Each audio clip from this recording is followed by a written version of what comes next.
other than try, but was very confused. And we had this yesterday, when I said every time you see your manager on TV, every time he represents you or the club, it's negative.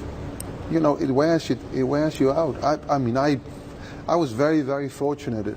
I only experienced that very, very briefly at the end of my career. Other than that, every time I saw my manager, he was upbeat and he was making sure that the world believed in us. So I believed in him as well. And he would never ever bring anything that would anything negative into the dressing room, a negative feeling that would stay there for very long. I tell you. And this is it, you know, people talk about the hairdryer, they talk about all this with Sir Alex Ferguson. What was really great about him, and whatever happened in a game, and we could have won this game 4-0, we could have lost the game as well, but whatever happened, he would spend whatever minutes it took him to get this out of his system and say whatever needed to be said, and once he said, get your bath, that was it. That was it, and you knew that it would never return. Now, what we've seen with Mourinho, and especially in the last 2 months, is that all his frustrations has been taken on to the next day, and the next press briefing, and the next interview, and you could just see, if you go through all the interviews in the last 2 months, you know his mood is just going on a downward spiral. He was not a happy man, and that has got an effect on the players. But more than you think. You think the players that you're watching now are putting as much into playing for Manchester United under Mourinho? I know as where they you're are going Solskjaer? with this. I know where you're going with this, but the change was an easy change for Ole Gunnar. You know, very, very easy, because all he had to do was come in and smile. That would straight away change the whole dynamics of the football club, and then he would start to say, hey, I want you to attack. I mean, I know you're getting towards Pogba on this one, because he was sort of the one in the media. But if you see the way Pogba plays now, as opposed to one before, the 22nd of December, yesterday he made so many runs into the box. I didn't count them. I should have done that. But a minimum of 10 runs into the box, being the third or the fourth man. You know, that has value when you're Man United, that you got players in the box. Also, he made passes going forward, whereas before 22nd he was making passes across, like that, you know, or backwards. And that's a big change in what your brief is as a manager, as a player. What is a manager telling you? Can we go for the second goal? No, go back. And you think, okay, I'm going to go back. And then if you're pulled back by one goal, which happens so often, you know, what then? Then you're out of your sort of attacking mentality. And with Ole, who has got nothing to lose, he just tells him, go on, express What about yourself. when he has got something to lose? Well, that's a different thing. I think this February month is a big month for him, because so we'll see what Ole, how capable he is in Europe. I think that's really important. Also, he's got Liverpool. Liverpool is by far the biggest game ever at Old Trafford every season. It's the first game you look for when the fixture list is out. When is Liverpool? How many ticks do I need? People start phoning you up. But it is. It's a massive, massive game, and of course, this game here is even more. Leave out individuals and Manchester United from this. But I want to stay with it just for a little while. Does the modern day player have a great deal more power than he once had? I've consistently called the Leicester dressing room Chelsea light, because if they don't like a coach, they get rid of him. It's happened at Chelsea time and time again. We've seen it at Manchester United. I think we probably agreed it would appear to be happening at Chelsea again. Does the modern player have too much of an input? I know. I don't think the players as players they have that kind. I think a lot of the power has shifted over to agents. So it's there's so much money in a move for an agent that, you know, they know if this player's not happy there, I can move him here, and they can then manipulate the player into this move or wanting this move, and that threat, you know, to the club that if you don't do this and that, you know, those players are moving on to somewhere else. That is a threat, because at the end of the day, there isn't a club out there, and especially in England, that will want to keep a player that is unhappy, because it's just, you're just asking for trouble, and we've seen it a lot. There's been a lot of examples. But they will keep them. They will keep them now, because if you look, yeah. I mean, I'm just throwing a couple of examples from thinking. Chelsea have kept Hazard, who for various times in his Chelsea career has been very unhappy with coaches. Paul Pogba has been very unhappy at Manchester United. They were never getting rid of Paul, were they? But Probably. Pogba's only really. If they kept Mourinho, I think that was inevitable. But what I'm saying, But to in you all is, fairness, you're to talking about who was more powerful in Manchester United? Pogba. Paul Pogba or Jose Mourinho? Pogba, all day. You know, long. And the greatest manager they've ever had, probably the greatest of all time, said the most important person in a football club is the manager. That was then. That's why I said, does the modern player have much more power than he once did? And Josie sat there and made that point. Yeah. He said that. You know, I worked on the basis that Fergie said, you lose your power to a player, you've lost your club. He said when a single player becomes bigger than the club, he has to go. And he went, not anymore. Yes. That was his exact words. who said that? Josie. Josie, yeah. And I think he was alluding to... Probably, yeah. But I think you have a point that it's moving towards that. I don't think the players. I don't think the players are that. I don't think they have that in them. They're just being brought up in a system where they have an agent from the age of whatever, and then they've just been basically prepared for any situation. You have to say this or you have to do that, and you are. And there's also now. There's such a, if you are one of the big stars, the commercial side of being a superstar in football is far greater than the money they make in football, which that is a lot. There is, and so that becomes a power thing as well. You know, then you have to fight with the agents. for commercial reasons, United, we're told, paid the money back on Pogba in 6 months. That's £89 million. That's not bad. There was only one winner then when the two collided, wasn't there? Yes. Yes. But the thing about Pogba is, and we would never know this, but had Jose still been the manager, would he have put him up for sale in this January window? Would he have gone? See, I don't. Look, we don't know. Of course he wouldn't, but we know that Pogba would have left because he was unhappy. That was a certainty, wasn't it? And I am sure that Mourinho knew that if he consistently fell out with Pogba, there was only one outcome: he would get the sack. Well, if you have to put certain amount of power into one player, then you can switch it over to, so they do dismiss Mourinho. So what then? And I think it came as a surprise to most people. I think that it was Ole Gunnar Solskjaer. But why?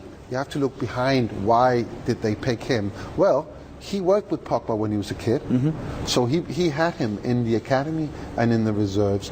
Also Jesse Lingard. So the two of them, he's kind of brought them up, and he's taught them everything about most of what they knew about football at the time, and they respected him.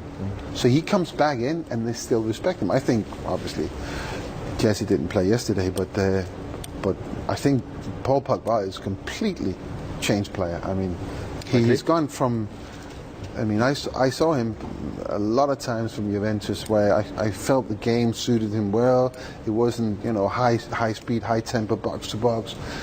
He could do all his little tricks, and he had time to find those incredible passes. Now he's got them.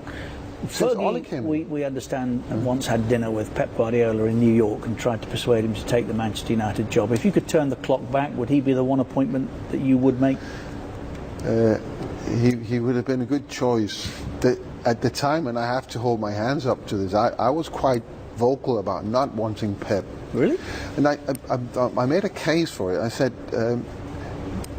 we are, as Manchester United, this is what we are, and this is who we are, this is how we play, and that you can track that back to forever, really. All of our history. You can, yes. But Pep has a certain way. To the former Liverpool midfield player, Sir Matt Busby. But Pep, Pep had this way of playing. It had to be like this. He said, "We don't want tackling. We want, possession is more important than." And I didn't like those statements. I think Pep has changed completely. He's grown into a different person since he was at Barcelona. He had all the children he had in the academy. He brought them into the first team, and he made this incredible Barcelona team, which just kept the ball basically. And then at times Messi or Xavi or Iniesta did something, and they scored, and it was brilliant to watch. And it was also it was boring a little bit, because it's just the same. Where I thought Manchester United more exciting, we were more direct. We play with wingers, we play with speed, we cross the ball in, we hit it long, we do everything. So Klopp would have been a better shout for you then. No, the way he I plays. actually, That was a very firm and fast no. No, it was. I know. But I think that's Klopp's methods are that quick, fast football. he's done quite well with Liverpool. I have to say that. The thing about Klopp, though, no, I'm not going to say this. I'm not going to say this. Is what? No. But what you would say is, that given the time again, you would now concede he would have been the right man. I tell you what, if we should have any regrets as Manchester United, that is that we only gave David Moyes 7 months. I think we should have given him more time, accepted that results were not going to be the way that we hoped they would be, and that playing would have been a little bit different. But he would have, I believe that he would have grown into that role. He has the personality and he had so many things he needed to learn, and he didn't have anybody to learn it from. He was left basically to run the football department on his own. So sacking Mike Phelan was a mistake as well. I think that really would have helped him had he had somebody who with that kind of experience. But I also understand where he's coming from, and he did think that he brought that experience, the Manchester United experience with Phil Neville. So he had someone there. He was thinking along the route. But I don't think he wanted somebody there who'd worked with Sir Alex. I can understand that. Yeah. But when you look back, maybe that was a mistake. But from the club's perspective, we should never ever have dismissed him, because that left us into making rash decisions on what's going to. So we bring in a name, and that went completely wrong. And had we brought in Mourinho instead of Louis van Gaal, I'm sure that history would have told us that it would have been better. Mourinho would have been so much better for him to come in at that point rather than after Van Gaal, because there's too many things that happened, too many players was brought in that didn't suit him and possibly didn't sort of suit Man United as well. But we go back. We're a football club. We look at our history, and we go back and we look at the number of years that from Sir Matt stopped, retired in 70 and all the way up to 86, and it still took Fergie from 86 to 93 to seal the first championship. So United is a kind of club that will always bounce back. This time we just hope it's a bit quick. And I have to say, the way it's going now for Ollie. Have you seen the film Too Good to Go Down? Yeah. Have you? Yeah. Wonderful. Yeah. See, I think they missed. You talk about the history of the football club. Yeah. Tommy Dock's period in time is it seems easily forgotten by Manchester United, but had he been given a little longer, my goodness, he could have created a dynasty like Fergie, couldn't he? Mm-hmm. Yeah. Because he believed in all the same things, Coppell and Hill and very much so. Pearson Tommy Dock, very much so. But that ended as well. But again, we all know now I why. think you have to learn from history. I think when you gain experience, you make mistakes. This is where you improve. You go back and you look at what you've done, you analyze it, and then you try to do better. I think we've seen a great example today from the Etihad of a manager who's looked back. What did I do 2 years ago? How did we win it last year? And he's mixed it up a little bit, and now he's got everyone fresh. They looked fresh today. Mm-hmm. He wouldn't have done that 2 years ago. Momentum carried them last year. It was just incredible. But when you hit bad results, I'm sure 2 years ago it would have been worse. But now he looks different as well. Mm-hmm. And this is what I think you should do. Always look at history. Always see what did we do.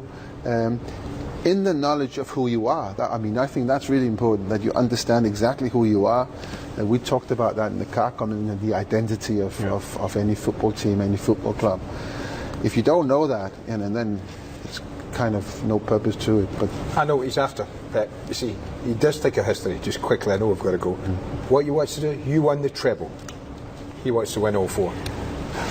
Yeah, and if anybody can, he can. There you go. Really appreciate, Paul, you making the effort from the middle of last week to come and join us this weekend. It's been fascinating. Peter's staying on through our Champions League coverage this week. Ruud Hullit's joining us, Marcel Desailly and Arsene Wenger will be here as well. What did Casper say about Vardy? Well, as I was talking before, he was phoning me. Of course he was.